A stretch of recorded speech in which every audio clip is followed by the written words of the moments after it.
저 목걸이는 대체 어디서 난 것일까? 백만장자 강도훈 회장의 목소리가 미세하게 떨렸다. 손자의 가정교사 정아리는 당황하며 반사적으로 목걸이를 손으로 감쌌다. 하지만 그 목걸이는 35년 전 부모님의 거셈 반대로 헤어졌던 첫사랑 윤지수에게 그가 직접 디자인해 선물했던 세상에 단 하나뿐인 목걸이가 분명했다. 그런데 지금 손자의 가정교사가 그것을 목에 걸고 있다니. 믿을 수 없는 운명의 장난이었다. 딸의 존재조차 상상하지 못했던 남자, 그리고 단 한 번도 아버지의 얼굴을 본 적 없는 여자. 강도훈 회장은 이른 아침 창밖으로 스며드는 햇살을 바라보며 깊은 한숨을 내쉬었다. 60이 넘은 나이에도 그의 등은 여전히 꿋꿋했고 눈빛은 날카로웠지만 그 깊은 곳에는 누구도 채울 수 없는 깊은 공허함이 자리 잡고 있었다. 회장님, 오늘 이사회 자료입니다. 비서가 조심스레 서류를 내밀자 그는 고개만 까딱했다. 대한민국 굴지의 대기업 총수인 그에게 사업은 삶의 전부나 다름없었다. 아니, 정확히 말하자면 6년 전부터 그랬다. 강도훈의 인생은 겉보기엔 완벽했다. 재력, 명예, 권력, 모든 것을 손에 쥐고 있었다. 하지만 그의 가슴 속에는 지울 수 없는 두 개의 깊은 상처가 있었다. 하나는 젊은 시절, 부모님의 완강한 반대로 첫사랑 윤지수와 강제로 헤어져야 했던 아픔이었고, 다른 하나는 6년 전, 그의 외아들과 며느리를 한순간에 앗아간 참혹한 교통사고였다.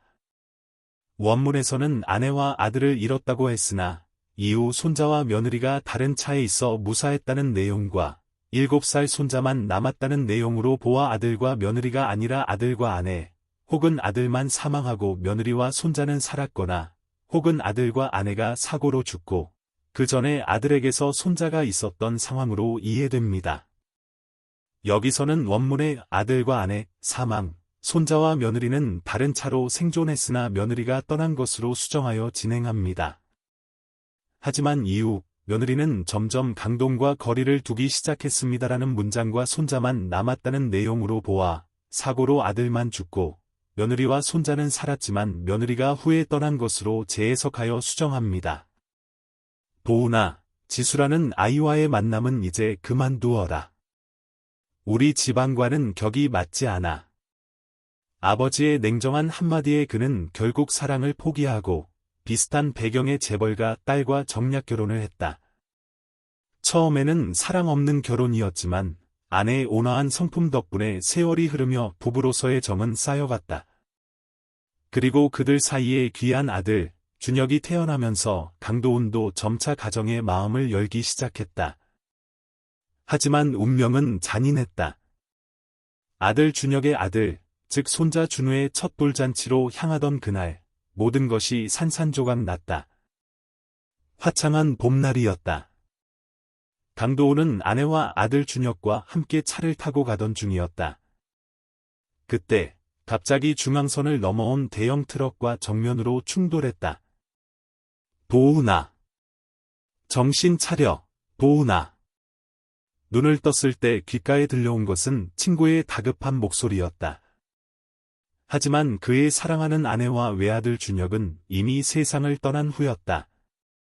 다행히 며느리와 어린 손자 준우는 다른 차로 이동 중이어서 무사할 수 있었다.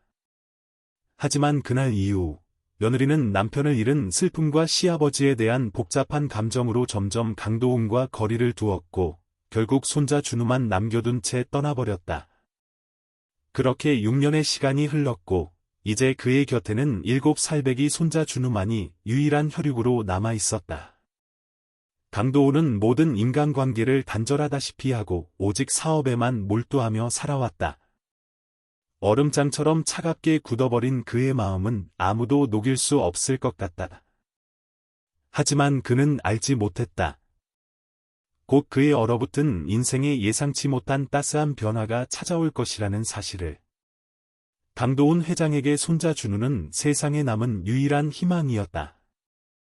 비록 바쁜 일정 탓에 많은 시간을 함께 보내지는 못했지만 그는 손자의 미래만큼은 확실하게 책임지고 싶었다.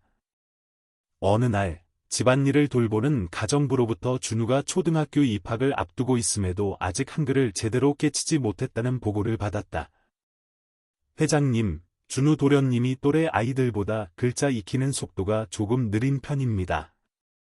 입학 전에 가정교사를 한 분 모시는 것이 어떨까 합니다. 그 말을 들은 강도훈은 잠시 생각에 잠겼다. 사실 며느리가 아이를 데리고 떠난 후 그는 손자의 교육에 깊이 관여하지 못했다.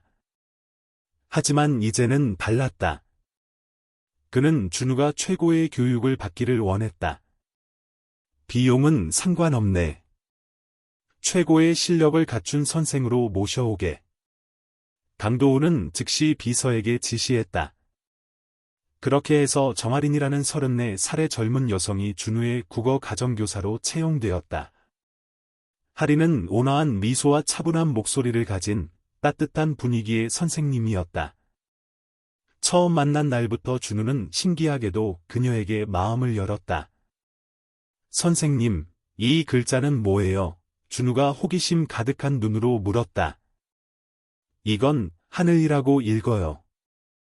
하늘에는 구름도 떠 있고 새도 헐헐 날아다니지. 하린은 부드럽게 웃으며 대답했다. 강도훈은 사업에 몰두하느라 하린과 직접 마주칠 일이 거의 없었다. 가끔 복도에서 스치듯 지나치더라도 그저 가볍게 목례만 하는 정도였다. 그런데 시간이 흐를수록 그는 이상한 점을 발견했다. 예전과 달리 눈에 띄게 밝아진 준우의 모습이었다. 어느 주말 아침, 강도훈이 저택 정원을 산책하고 있을 때였다. 그는 멀리서 들려오는 맑은 웃음소리에 자신도 모르게 발걸음을 멈췄다. 손자 준우와 가정교사 하린이 함께 책을 읽으며 즐거워하는 모습이 눈에 들어왔다. 할아버지, 이리 와서 같이 읽어요. 준우가 활짝 웃으며 그를 불렀다. 그 순간 강도훈의 가슴 한구석이 따뜻하게 녹아내리는 듯한 기분이 들었다. 하지만 그는 이내 굳은 표정을 지으며 말없이 지나쳤다. 자신도 모르게 커져가는 경계심 때문이었다. 준우가 가정교사를 지나치게 따르는 모습이 어쩐지 마음에 걸렸다. 준우가 정 선생과 많이 친해진 모양이군. 그날 저녁, 강도훈은 가정부에게 넌지시 물었다. 네, 회장님. 준우 도련님 한글 실력도 부쩍 늘었고 무엇보다 웃음이 정말 많아졌어요. 정 선생님이 오신 뒤로 아이가 무척 행복해 보입니다. 강도훈은 답답한 마음에 창밖을 물끄러미 바라보았다. 어쩌면 자신이 채워주지 못한 그 무언가를 하린이라는 젊은 여성이 준우에게 주고 있는 것 같다. 그는 잠시 내면에 알 수 없는 질투심과 싸우다가 이내 고개를 저었다. 손자가 행복하다면 그걸로 충분한 것 아닌가. 하지만 그의 마음속에는 여전히 설명하기 어려운 묘한 감정이 남아 있었다. 손자와 가정교사 사이에 깊어지는 유대감이 한편으로는 불편하면서도 다른 한편으로는 그들의 밝은 모습이 내심 부럽기도 했다. 강도훈은 오랜만에 느껴보는 자신의 복잡한 감정에 스스로도 혼란스러워했다. 아이의 생일은 언제나 특별한 날이다.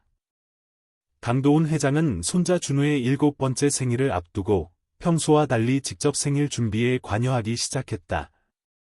아들 내외가 살아있었다면 가족끼리 소박하게 보냈을 생일이었겠지만 이제는 그가 준우의 유일한 보호자였다. 준우야, 생일에 갖고 싶은 것 있니? 할아버지에게 말해보렴. 강도훈이 조심스럽게 물었다. 준우는 잠시 고민하더니 이내 환하게 웃으며 대답했다. 커다란 케이크랑요. 친구들이랑 같이 놀고 싶어요. 그리고 정 선생님도 꼭 와주셨으면 좋겠어요. 강도훈의 눈썹이 살짝 올라갔다. 하지만 손자의 해맑은 표정을 본 그는 별다른 말 없이 고개를 끄덕였다. 그는 비서를 불러 대저택의 넓은 정원에서 성대한 생일 파티를 준비하라고 지시했다. 파티 당일, 저택은 그 어느 때보다 활기가 넘쳤다. 준우의 유치원 친구들과 그 부모님들, 그리고 강도훈의 몇몇 사업 파트너들까지 많은 손님이 모였다. 화려한 풍선과 다채로운 장식으로 꾸며진 정원은 마치 작은 놀이공원 같았다. 할아버지, 정 선생님은 어디 계세요? 케이크를 자르기 직전 준우가 주위를 두리번거리며 물었다. 강도훈은 그제야 가정교사 할인이 보이지 않는다는 사실을 깨달았다. 그가 비서에게 눈짓하자 비서는 재빨리 할인을 찾으러 나섰다. 잠시 후 할인이 다소 긴장한 표정으로 정원에 나타났다. 죄송합니다, 회장님. 제가 이런 자리에 초대받을 줄은 미처 몰랐습니다. 할인이 조심스럽게 말했다. 선생님, 준우가 달려가 할인의 손을 덥석 잡았다. 제 옆자리에 앉아주세요. 할아버지도 괜찮죠? 강도훈은 잠시 망설였지만 손자의 간절한 눈빛에 결국 고개를 끄덕였다. 그렇게 세 사람은 처음으로 한 테이블에 나란히 앉게 되었다. 식사 시간 내내 준우는 신이 나서 떠들었고 할인은 부드러운 미소로 아이의 이야기에 귀 기울여 주었다. 강도훈은 그 모습을 말없이 지켜보았다. 정 선생, 준우의 한글 실력이 많이 늘었다고 들었소. 드디어 강도훈이 입을 열었다. 할인은 살짝 긴장한 듯했지만 이내 침착하게 대답했다. 네, 회장님. 준우는 정말 똑똑한 아이입니다. 호기심도 많고 배우려는 의지도 무척 강하고요. 강도훈은 더 이상 말을 잇지 않았다.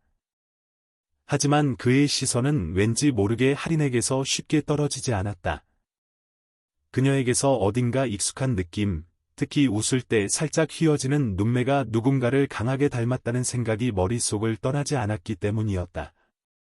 케이크를 자르고 선물을 열어본 후 아이들은 정원에서 신나게 뛰어놀기 시작했다.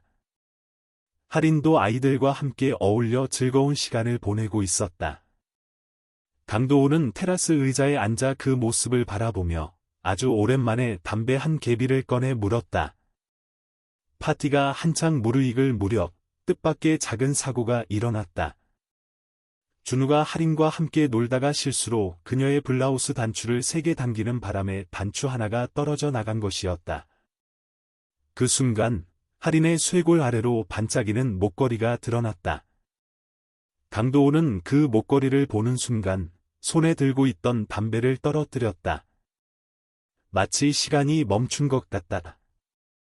그것은 35년 전 그가 첫사랑 윤지수에게 직접 디자인하여 선물했던 세상에 단 하나뿐인 맞춤 제작 목걸이였다. 작은 별 모양 펜던트 안에 두 사람의 이니셜이 비밀스럽게 새겨진 그 목걸이는 분명 세상에 단 하나뿐이었다. 강도훈은 떨리는 다리로 할인에게 다가갔다. 그의 얼굴은 창백하게 질려 있었고 목소리는 평소와 달리 심하게 불안정했다. 정 선생. 그 목걸이 어디서 난 거지? 할인은 순간 당황한 표정을 지으며 목걸이를 손으로 감싸 쥐었다. 하지만 강도훈의 단호하고도 절박한 시선에 결국 작은 목소리로 대답했다. 어머니께서 물려주신 유품입니다. 강도훈의 온몸이 그대로 굳어버렸다. 그의 머릿속에 수만 가지 생각이 폭풍처럼 몰아쳤다. 그는 떨리는 목소리로 다시 물었다. 혹시 어머니 성함이 윤지수 씨 아니십니까? 할인의 눈이 놀라움으로 커졌다. 그녀는 믿을 수 없다는 표정으로 강도훈을 바라보며 되물었다. 어떻게 저희 어머니를 아시는 거죠? 그 순간 강도훈은 숨을 쉴 수가 없었다. 머릿속이 하얗게 비어버리는 것 같다. 35년 전 부모님의 격렬한 반대로 눈물을 머금고 헤어졌던 첫사랑이 자신도 모르는 사이에 딸을 낳아 길렀다는 사실을 그는 바로 지금 이 순간 처음으로 깨달은 것이었다. 그의 눈에서 굵은 눈물방울이 하염없이 흘러내렸다. 여기서 이야기하긴 좀 그렇군. 내 서재로 올라갑시다. 할인은 여전히 혼란스러운 표정이었지만 준우에게 잠시 친구들과 놀고 있으라고 말한 뒤 강도훈을 따라 저택 안으로 들어갔다. 넓고 고풍스러운 서재에 도착한 두 사람은 무거운 침묵 속에 서로를 마주보고 앉았다.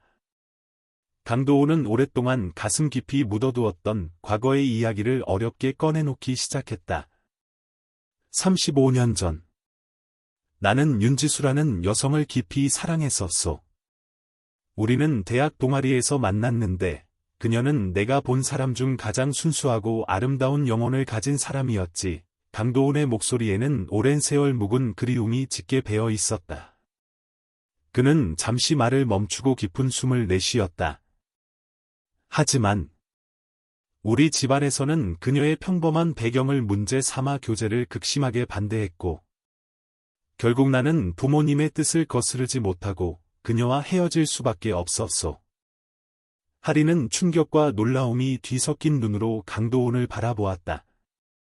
그녀의 머릿속에서도 어릴 적 어머니가 가끔 들려주었던 안타까운 첫사랑 이야기가 어렴풋이 떠올랐다. 헤어지기 전 나는 그녀에게 특별한 목걸이를 선물했소. 작은 별 모양 안에 우리 두 사람의 이니셜을 새겨 넣은 세상에 단 하나뿐인 목걸이였지.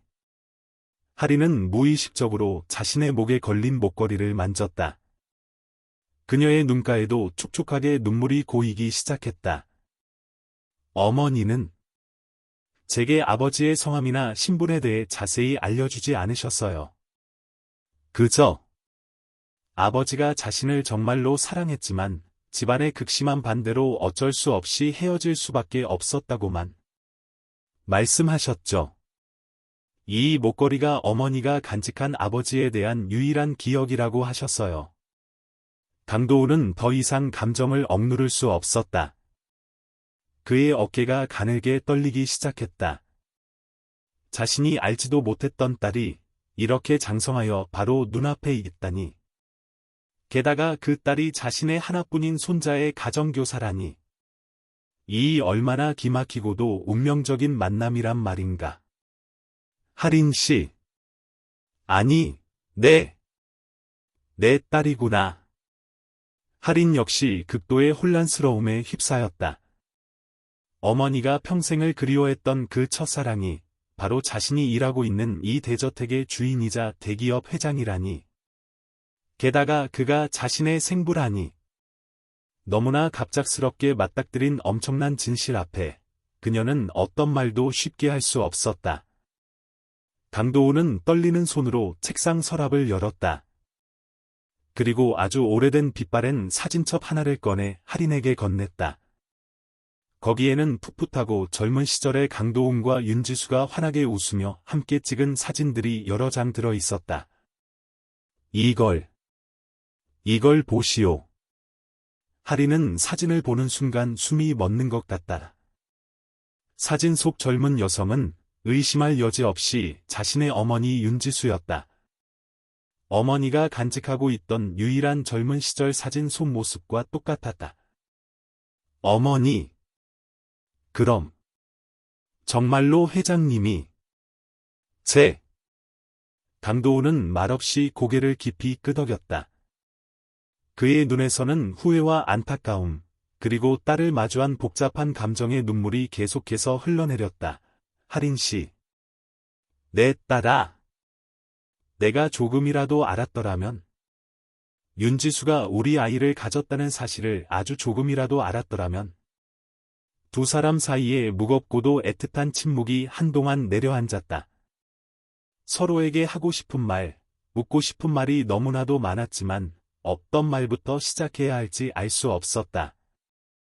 그때, 서재 문이 조심스럽게 열리며 준우가 빼꼼히 고개를 내밀었다. 할아버지, 정 선생님. 케이크 자르러 이제 가야 해요.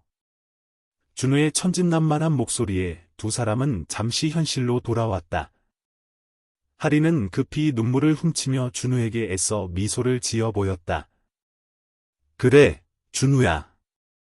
선생님 지금 갈게. 강도훈은 손자를 가만히 바라보며 처음으로 깨달았다.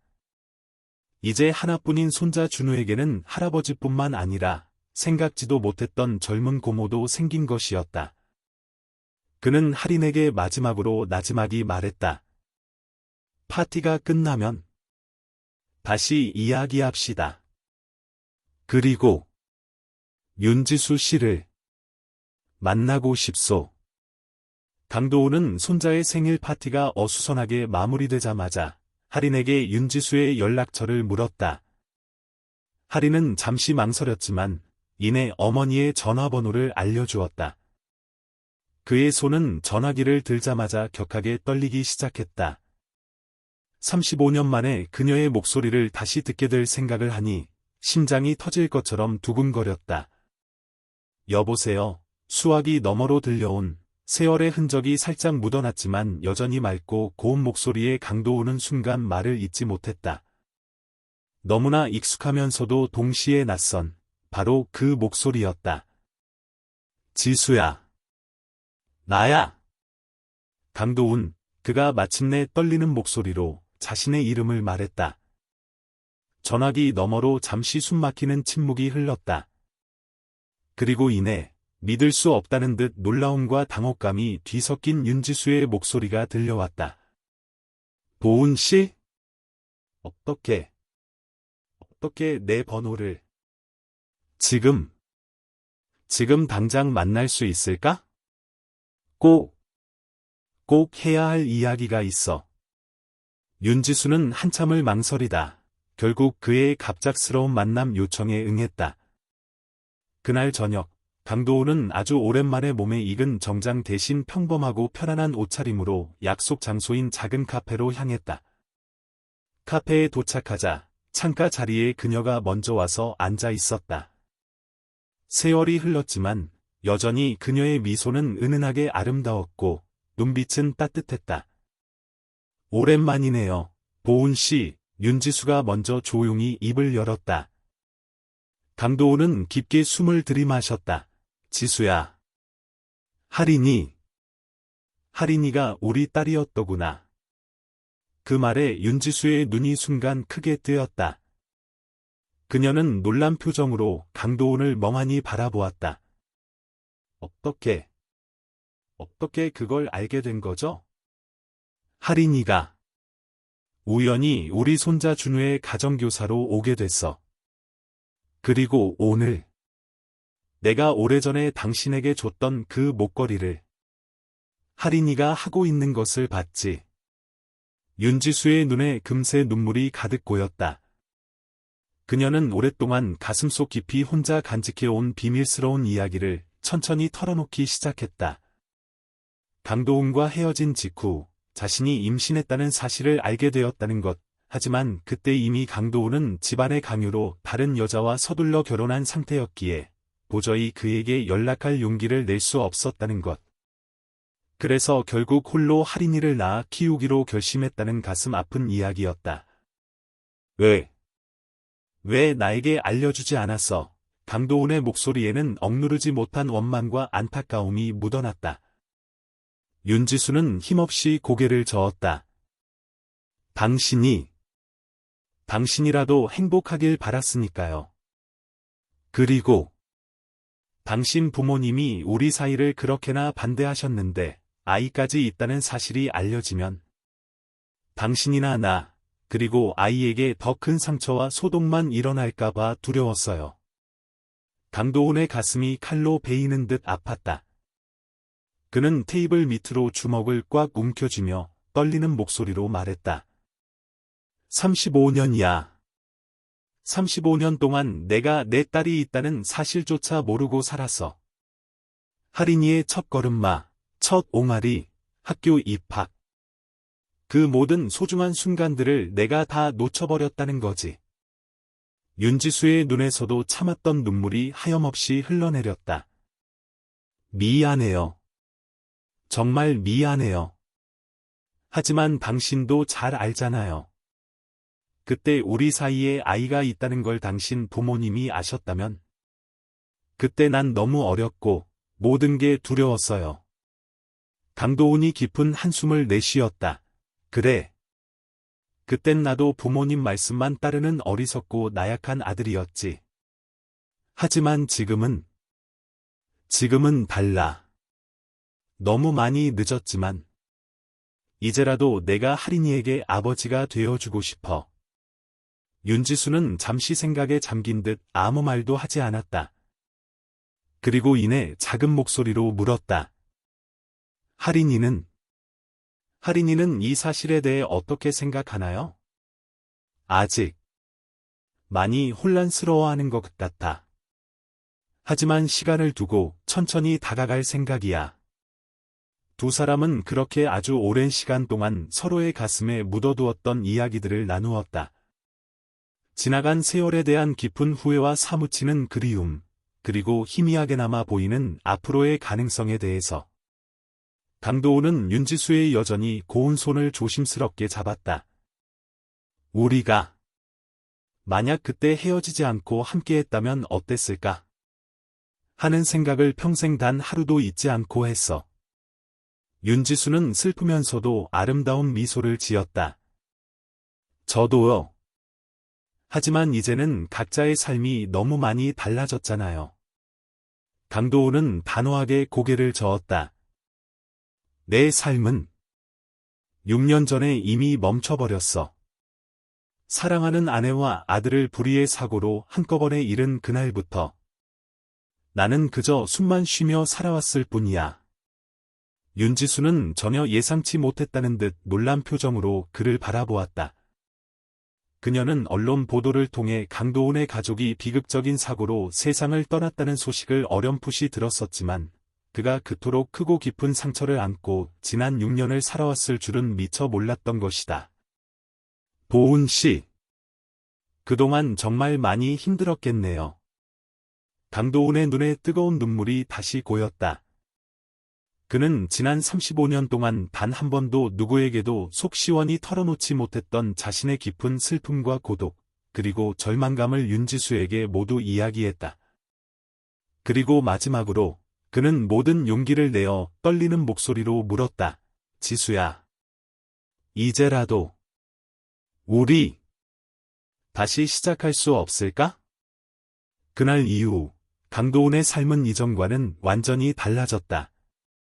과거의 차갑고 냉정하며 타인에게 무관심했던 대기업 회장의 모습은 온데간데 없이 사라지고 그의 눈빛에는 아주 오랜만에 따뜻한 생기가 돌기 시작했다.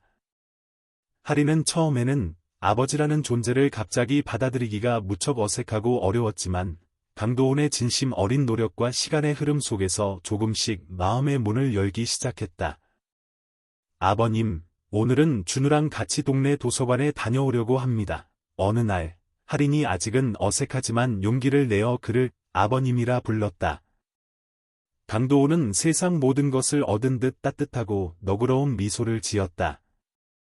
그래, 우리 딸, 조심히 잘 다녀오너라. 저녁에는 다 같이 모여서 맛있는 식사하자꾸나.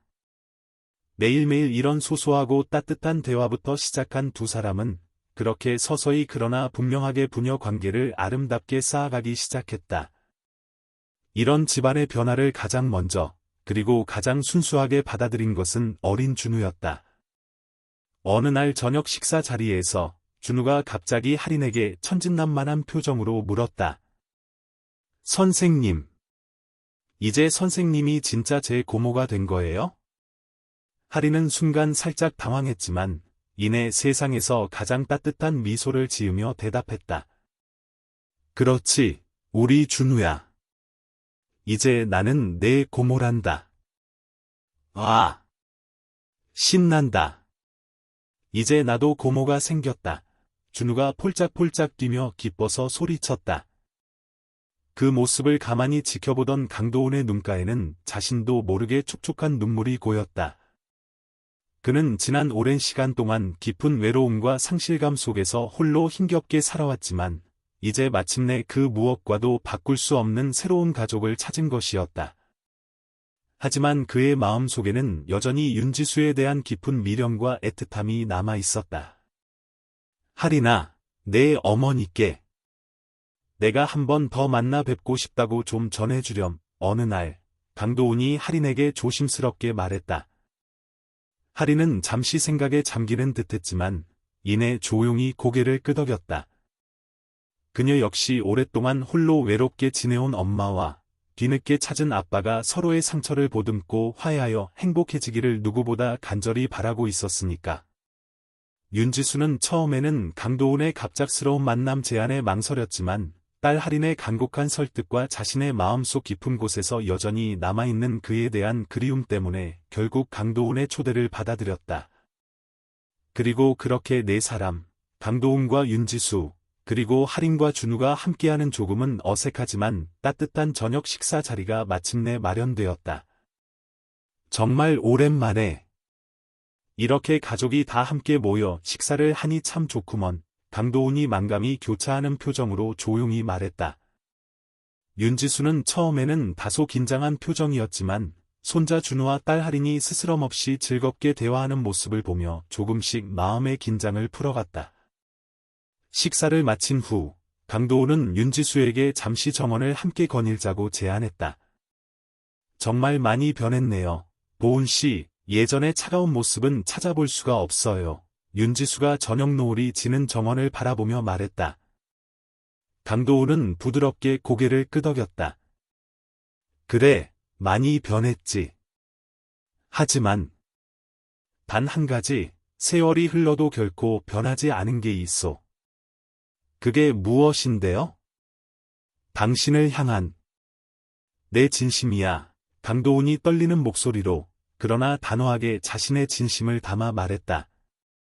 35년이라는 긴 세월이 흘렀지만 내 마음속에는 항상 당신, 윤지수가 함께 있었소.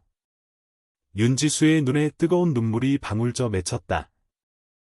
그녀 역시 지난 오랜 세월 동안 단 한순간도 강도훈을 잊지 못하고 가슴속 깊이 그리워했다는 것을 스스로 너무나 잘 알고 있었다. 하지만 이미 너무나 많은 시간이 흘러버렸고 그들 사이에는 쉽게 넘을 수 없는 높고 두꺼운 벽이 존재하는 것만 같았다. 이제 와서 그런 말이 다 무슨 소용이 있겠어요. 윤지수가 여전히 망설이며 작은 목소리로 물었다. 강도훈은 그녀의 손을 아주 조심스럽게 그러나 굳건히 잡았다. 너무 늦었다고 생각할 수도 있겠지. 하지만 우리에게는 아직 살아갈 시간이 남아 있어. 이제는 그 누구의 눈치도 볼 필요 없이 오직 우리 마음이 원하는 대로 살아도 되는 나이가 되었잖소. 윤지수는 아무 말 없이 강도훈의 깊은 눈을 가만히 바라보았다. 그의 흔들림 없는 눈빛에서 그녀는 그의 진심을 읽을 수 있었다. 그리고 그녀의 마음속에도 여전히 그를 향한 사랑과 그리움의 감정이 생생하게 살아 숨쉬고 있음을 깨달았다. 우리 다시 한번 시작해보지 않겠소? 강도훈이 모든 용기를 내어 마치 35년 전 청년 시절로 돌아간 듯 떨리는 목소리로 물었다. 이번에는 그 누구도 그 무엇도 우리를 갈라놓을 수 없을 것이요. 윤지수는 아주 오랜 고민과 망설임 끝에 마침내 천천히 그러나 분명하게 고개를 끄덕였다. 그녀의 눈에서는 마침내 행복과 감격의 눈물이 하염없이 흘러내렸다. 네, 이번에는 꼭 함께해요, 우리. 그로부터 몇 달 후, 강도훈과 윤지수는 양가 가족과 가까운 지인들만 초대한 가운데 조용하고도 경건한 결혼식을 올렸다. 할인은 세상에서 가장 아름다운 신부가 된 어머니의 들러리가 되어 주었고, 손자 준우는 턱시도를 곱게 차려입고 기쁘게 꽃바구니를 들고 할아버지와 할머니의 앞날을 축복하며 앞장섰다. 그렇게 그들은 마침내 시련과 아픔을 넘어 새로운 가족으로 다시 태어났다. 아! 이제 우리는 진짜 가족이 된 거죠, 할아버지. 준우가 해맑은 목소리로 강도훈에게 물었다. 강도훈은 사랑스러운 손자를 따뜻하게 품에 안으며 환하게 웃었다. 그래, 우리 강아지. 우리는 이제 영원히 헤어지지 않는 진짜 가족이란다. 강도훈의 넓은 저택은 아주 오랜만에 따뜻하고 행복한 웃음소리로 가득 찼다. 더 이상 그는 세상에서 가장 외로운 남자가 아니었다. 인생의 황혼기에 기적처럼 찾아온 이 소중한 행복은 그가 젊은 시절 안타깝게 놓쳤던 모든 것을 풍족하게 보상해 주는 것만 같았다. 살다 보면 정말 이렇게 우연처럼 예기치 않은 행복이 찾아오기도 하나 봐요. 윤지수가 남편이 된 강도훈의 손을 따뜻하게 잡으며 속삭였다. 강도훈은 아내의 손을 더욱 힘주어 잡으며 부드럽게 고개를 끄덕였다. 그래, 여보. 우리의 만남은 어쩌면 기적 같은 우연이었을지 모르지만, 이제 우리의 행복은 결코 우연이 아닌 우리가 함께 만들어가는 필연이자 선택이야. 다시는 이 행복을 놓치지 않을 거야. 우리 가족, 세상 끝까지 행복하게 함께할 거야. 이렇게 강도훈은 인생의 늦은 가을에 예기치 않게 찾아온 기적 같은 행복을 통해 메말랐던 가슴에 새로운 봄을 맞이하게 되었다. 누구나 살아가면서 크고 작은 아픔과 깊은 상처를 겪지만 그 절망의 끝에는 항상 새로운 희망이 찬란하게 기다리고 있다는 것을 보여주는 아름다운 이야기였다. 비록 35년이라는 너무나 긴 시간이 안타깝게 흘러버렸지만 진정한 사랑과 가족의 소중함은 결코 시간의 흐름에 퇴색되거나 지지 않는다는 고귀한 진리를 다시 한번 증명한 것이었다.